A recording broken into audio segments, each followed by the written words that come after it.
आज हम इस वीडियो में करेंगे क्लास 7 कृषि विज्ञान की इकाई 8 प्राकृतिक आपदाएं यानी नेचुरल डिज़ास्टर्स।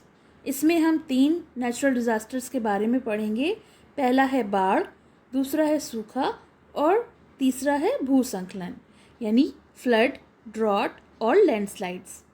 तो चलिए चैप्टर स्टार्ट करते हैं। मानव जीवन का उद्भव और विकास प्रकृति की गोद में होता है।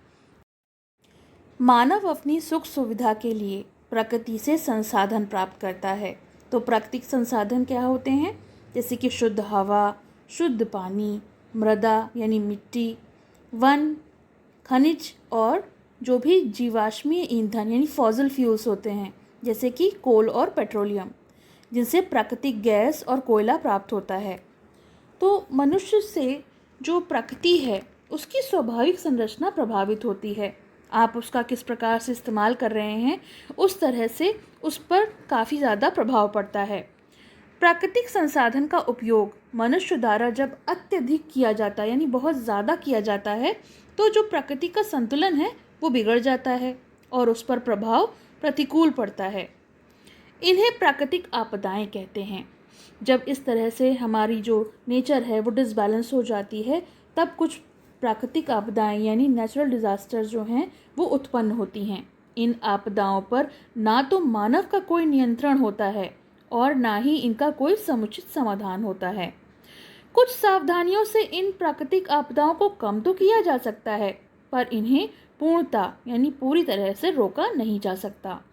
अपने देश में प्राकृतिक आपदाओं से जनजीवन को बहुत हानि उठानी पड़ती है, क्योंकि भारत जो है कृषि प्रधान देश है। यहाँ पर खेती को महत्व दिया जाता है, इसलिए कृषि जो है यानी एग्रीकल्चर, उसका बहुत ज़्यादा नुकसान होता है। इससे पूरे देश की अर्थव्यवस्था पर प्रतिकूल प्रभाव पड़ता है। इस इकाई में हम बाढ़, सूखा और भूस्खलन जैसी मुख्य प्राकृतिक आपदाओं के विषय में जानकारी प्राप्त करेंगे। तो पहला है बाढ़। बरसात के मौसम में लगातार भारी वर्षा के कारण नदियों में जो जल स्तर है यानी जो वाटर लेवल है, अचानक बढ़ जाता है। नदी का जल कगारों को पार कर खेत खलिहानों में प्रबल वेग से प्रवाहित होने लगता है। प्रबल वेग यानी बहुत तेजी से। इस प्राकृतिक आपदा को हम बाढ़ कहते हैं। इससे कृषि एवं बागवानी के साथ साथ पशुओं आदि की भारी क्षति होती है। होता क्या है कि जहाँ पर खेती की जाती है, जहाँ फसल उगाई जाती है, वहाँ भारी मात्रा में पानी पहुँच जाता है और जो खेती है वो नष्ट हो जाती है। बाढ़ का पानी फैल जाने के कारण खरीफ की फसलें भी नष्ट हो जाती हैं। रबी की फसलों की बुआई भी समय से नहीं हो पाती है, फलतः उपज कम होती है। जब पानी भर जाता है, नष्ट हो जाती हैं सारी खरीफ की फसलें, तो फिर रबी की फसलों की बुआई भी समय से नहीं हो पाती है और उसका नतीजा ये होता है कि जो उपज है वो बहुत कम होती है। इन परिस्थितियों में भारतीय किसान संपन्न नहीं हो पाता है, यानी वो पैसे से उसकी तंगी हो जाती है, उसे नुकसान हो जाता है। वनों की अंधाधुंध कटाई और बड़े बड़े उद्योगों द्वारा अत्यधिक मात्रा में कार्बन डाइऑक्साइड गैस छोड़े जाने से जो पृथ्वी का तापमान है वो अत्यधिक बढ़ जाता है और जिसे ग्लोबल वार्मिंग कहते हैं, जिससे पहाड़ों की बर्फ पिघलने लगती है और बाढ़ का कारण बन जाती है। यानी जब गर्माहट बढ़ती है, जब टेम्परेचर बढ़ता है नेचर में, तो जो पहाड़ों पे बर्फ़ होती है वो पिघलती है और उससे क्या होता है, ज़्यादा से ज़्यादा मात्रा में जो पानी है वो पिघल के बाढ़ का रूप ले लेता है और इससे बहुत ज़्यादा हानि होती है। बाढ़ से केवल किसी फसल की ही नहीं, धन जन सबकी हानि होती है। करोड़ों की फसलें नष्ट हो जाती हैं, लोग बेघर हो जाते हैं, यानी उनके घर बार, पशु पालन जो कर रहे होते हैं वो सब जो हैं वो बाढ़ में बह जाते हैं और देश की आर्थिक स्थिति भी बहुत ज़्यादा बुरी हो जाती है, उस पर भी बहुत बुरा प्रभाव पड़ता है। भारत के उत्तरी भाग एवं पूर्व समुद्र तटीय क्षेत्रों में प्रतिवर्ष लाखों लोग बाढ़ की चपेट में आ जाते हैं, जिससे इन क्षेत्रों में विनाशकारी स्थिति उत्पन्न हो जाती है। अब देखते हैं सूखा। सूखा एक ऐसी प्राकृतिक आपदा है जिसके कारण हमारे देश में कृषि की उपज पर बहुत बुरा प्रभाव पड़ता है। यानी जब बाढ़ आती है तो अत्यधिक पानी के द्वारा फसलें नष्ट हो जाती हैं, लेकिन जब सूखा पड़ता है तो पानी न मिलने के कारण फसलों पर बहुत बुरा प्रभाव पड़ता है। अनावृष्टि, वर्षा की अनिश्चितता एवं असमान वितरण सूखे के प्रमुख कारण हैं। यानी वर्षा जो है निश्चित समय पर नहीं होती है, या फिर असमान वितरण यानी जो इक्वल डिस्ट्रीब्यूशन नहीं होता है पानी का, कहीं पे पानी ज़्यादा है, कहीं कम है, कहीं यहाँ के बराबर है, तो इससे जो फसल है वो ठीक से पैदा नहीं हो पाती। भारत में कृषि प्रायः मानसून पर निर्भर करती है। यानी जब मानसून आता है और सही समय पर वर्षा होती है तो इससे फसल पर बहुत अधिक प्रभाव पड़ता है। समय पर मानसून आने पर तब तो फसल ठीक रहती है, लेकिन अगर समय पर मानसून नहीं आता है तो फसल पर बहुत बुरा वर्षा न होने से सूखे की स्थिति पैदा हो जाती है। लहलहाती फसलें खेतों में सूख जाती हैं क्योंकि समय पर पानी नहीं मिलता और फसल जो है वो बगैर पानी के तो हो नहीं सकती। खेतों में सूखा पड़ जाता है, अकाल पड़ जाता है। मॉनसूनी वर्षा होने की जो प्रारंभिक तिथि है और अंत की तिथि है उसमें अनिश्चितता आ जाती है। कभी कभी संभावित समय से एक माह पूर्व वर्षा आरंभ हो जाती है। यानी जब पानी बरसने का समय होता है उससे एक महीने पहले वर्षा शुरू हो जाती है और इसके समाप्त होने के समय भी ऐसे ही विसंगति पैदा हो जाती है। ये अनिश्चितता है, जो चीज़ समय पर होनी चाहिए वो नहीं हो पाती। कभी वर्षा का आरंभ और अंत समय से होता, परंतु बीच में काफ़ी अंतर आ जाने से मनुष्य, पशु पक्षी, वनस्पति दुष्प्रभावित होती हैं। यही कारण है कि कृषकों यानी किसानों की खरीफ की फसल का समुचित लाभ नहीं मिलता। जब समय पर फसल तैयार नहीं हो पाती है तो किसानों को फसल का पूरा दाम जो है नहीं मिलता और उन्हें बहुत ज़्यादा नुकसान हो जाता है। जाड़े के मौसम में वर्षा से गेहूं व अन्य फसलों की अच्छी वृद्धि होती है, अच्छी ग्रोथ होती है। वर्षा न होने पर असिंचित क्षेत्रों में फसलें दुष्प्रभावित होती हैं और उपज जो है वो घट जाती है। जब ठीक समय पर वर्षा होती है तो फसलें अच्छी होती हैं और नहीं हो पाने पर उस पर बहुत बुरा प्रभाव पड़ता है और उपज भी जो है वो घट जाती है। कृषक को लाभ नहीं होता, जिससे कृषि को वह एक व्यवसाय के रूप में नहीं कर पाता और केवल जीवन यापन की एक प्रणाली के रूप में स्वीकार करता है। तो किसानों को जब नुकसान होता है तो वो कृषि को एक व्यवसाय के रूप में नहीं ले पाते हैं और केवल अपने जीवन यापन करने के लिए एक प्रणाली के रूप में उसको स्वीकार करना पड़ता है, क्योंकि उनको कभी नुकसान होता है कभी फ़ायदा, और जब उन्हें नुकसान होता है तो इसकी भरपाई भी उन्हीं को करनी पड़ती है। कभी कभी अत्यधिक हानि होने पर कृषकों द्वारा निराश होकर आत्महत्या करने के भी उदाहरण सामने आए हैं। यानी ये चीज़ इतनी ज़्यादा बढ़ जाती है कि हम ये न्यूज़ में अक्सर सुनते हैं कि किसान जो हैं वो आत्महत्या कर रहे हैं। इसका यही एक कारण है कि जब या तो बाढ़ आ जाती है या सूखा पड़ जाता है, इसके कारण उनकी जो फसलें हैं वो उस पर बहुत बुरा प्रभाव पड़ता है और उन्हें बहुत ज़्यादा मात्रा में नुकसान होता है। सूखे से बचने के लिए और मॉनसून को अनुकूल दिशा देने के लिए वृक्षारोपण यानी वृक्ष लगाने के लिए बोला जाता है और वनों के संरक्षण यानी जो जंगल हैं उनकी रक्षा करने की भी आवश्यकता है। इनके द्वारा वर्षा में वृद्धि होती है। अगर ज़्यादा से ज़्यादा पेड़ लगाए जाते हैं तो आपको पता है पेड़ों द्वारा ऑक्सीजन प्राप्त होती है, तो वातावरण में ऑक्सीजन लेवल बना रहता है। इतना ही नहीं, जो वनों का संरक्षण करते हैं हम और जो पानी बरसना होता है ये भी सब वृक्षारोपण से और वनों के संरक्षण से संभव है। तो हमें ज़्यादा से ज़्यादा पेड़ लगाने चाहिए। इनके द्वारा वर्षा में वृद्धि होती है।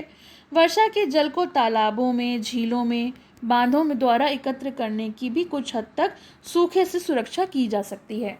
जो वर्षा का जल होता है वो तालाब, झीलों में सब इकट्ठा कर लिया जाता है, डैम्स में इकट्ठा कर लिया जाता है और समय पर उसका इस्तेमाल किया जा सकता है। अब आते हैं भूसंकलन पे यानी लैंडस्लाइड पर। भूसंकलन के अंतर्गत बड़ी बड़ी चट्टानों को टूटकर निचले ढाल के सहारे गिरती हैं और अनायास ही खतरनाक स्थिति पैदा हो जाती है।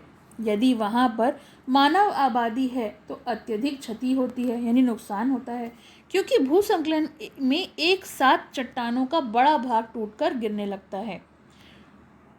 भूसंकलन में अनेक कारण और दशाएं एक साथ कार्य करती हैं, जैसे कि ढाल का स्वभाव, जल रिसाव, भूकंपन और चट्टानों की संरचना, विभिन्न परतों की स्थिति आदि अनेक कारण भूसंकलन के लिए उत्तरदायी होते हैं। भूसंकलन केवल किसी एक चीज़ से नहीं आता, उसमें ढाल का स्वभाव या फिर जल का रिसाव, जल रिस रहा हो, या फिर भूकंपन यानी अर्थक्वेक हो, या चट्टानों की जो संरचना है उसमें जो परतें हैं उसकी स्थिति में कुछ विभिन्नता आई हो, तो इन सब चीज़ों के द्वारा जो है भूसंकलन होता है।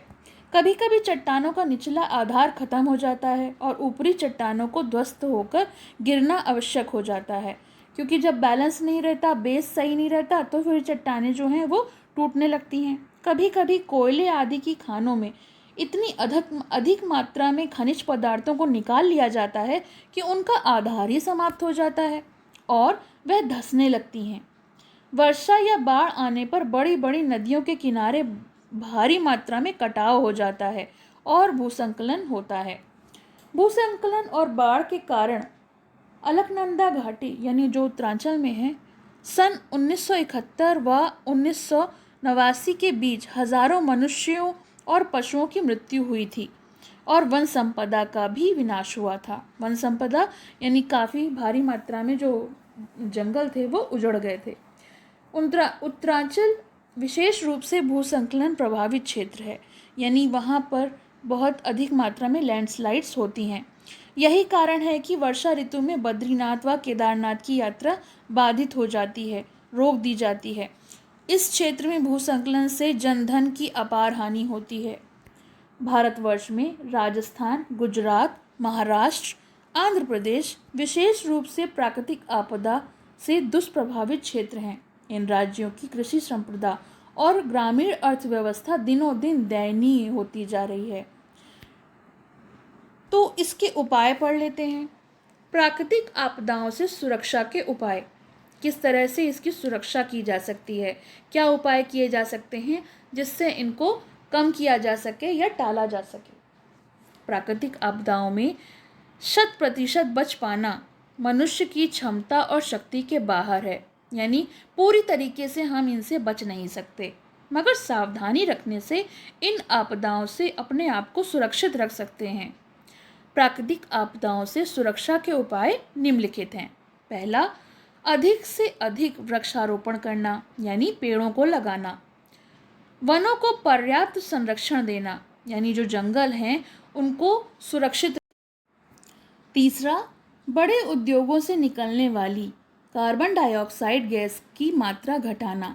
ये जो बड़ी बड़ी इंडस्ट्रीज़ होती हैं, इन फैक्ट्रीज से, इंडस्ट्रीज से कार्बन डाइऑक्साइड जो है वो बहुत अधिक मात्रा में निकलती है, जिसको बैलेंस करने के लिए हमें अधिक से अधिक पेड़ लगाने चाहिए। चौथा, आपदाओं के संबंध में मौसम विभाग द्वारा नियमित रूप से सूचना एकत्र करना, यानी जो भी डिज़ास्टर्स हैं उनसे संबंधित जो भी जानकारी है वो मौसम विभाग से नियमित रूप से लेना। पांचवा, दूरदर्शन, आकाशवाणी और समाचार पत्रों द्वारा प्राकृतिक आपदाओं के संबंध में पूर्व सूचना का भली भांति प्रसारण करना, यानी मीडिया के थ्रू हम इन पे जो भी सूचना है वो जन जन को पहुंचा सकते हैं। 6, सूखा प्रभावित क्षेत्रों में बड़े बड़े बांध बनवाना और जलाशयों में जल एकत्र करना। तो जहाँ जहाँ सूखा पड़ता है वहाँ बड़े बड़े डैम्स बनवा दिए जाएं और वहाँ पर जल को इकट्ठा कर लिया जाए, यानी जिस समय सूखा पड़े तो जल का जो वितरण है वो किया जा सके।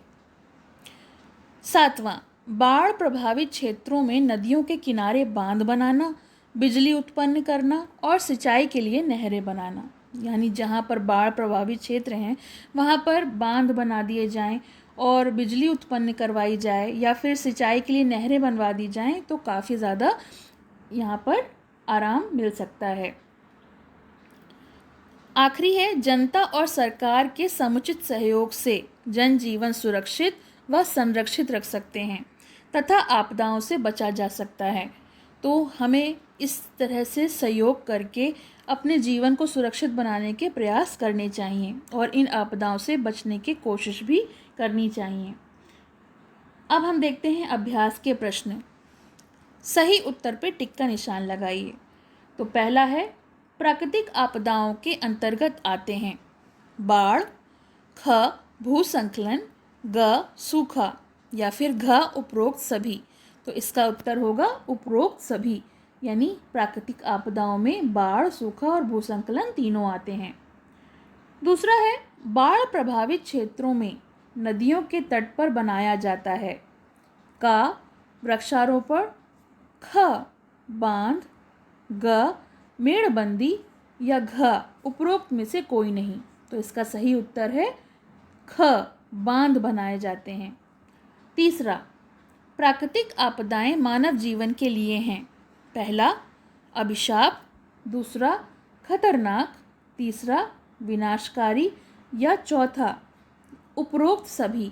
तो इसका सही उत्तर है उपरोक्त सभी।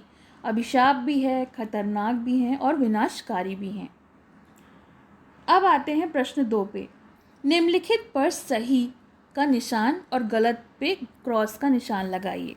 तो पहला है प्राकृतिक आपदा से बचने के लिए पेड़ काटना चाहिए। तो ये गलत है। प्राकृतिक आपदा से बचने के लिए हमें ज़्यादा से ज़्यादा वृक्षारोपण यानी पेड़ लगाने चाहिए। ख अत्यधिक वर्षा से फसलें सड़ जाती हैं। तो इसका उत्तर है सही। बहुत ज़्यादा मात्रा में पानी बरसता है तो जो फसल होती है वो खराब हो जाती है, नष्ट हो जाती है। ग भूसंकलन वन संपदा के विनाश का कारण होता है। तो इसका उत्तर है सही। जब भूसंकलन होता है तो जो जंगल हैं वो नष्ट हो जाते हैं। घ भूसंकलन पहाड़ी क्षेत्रों में होता है। तो इसका उत्तर भी है सही। जो पहाड़ी क्षेत्र होते हैं वहीं पर भूसंकलन होता है।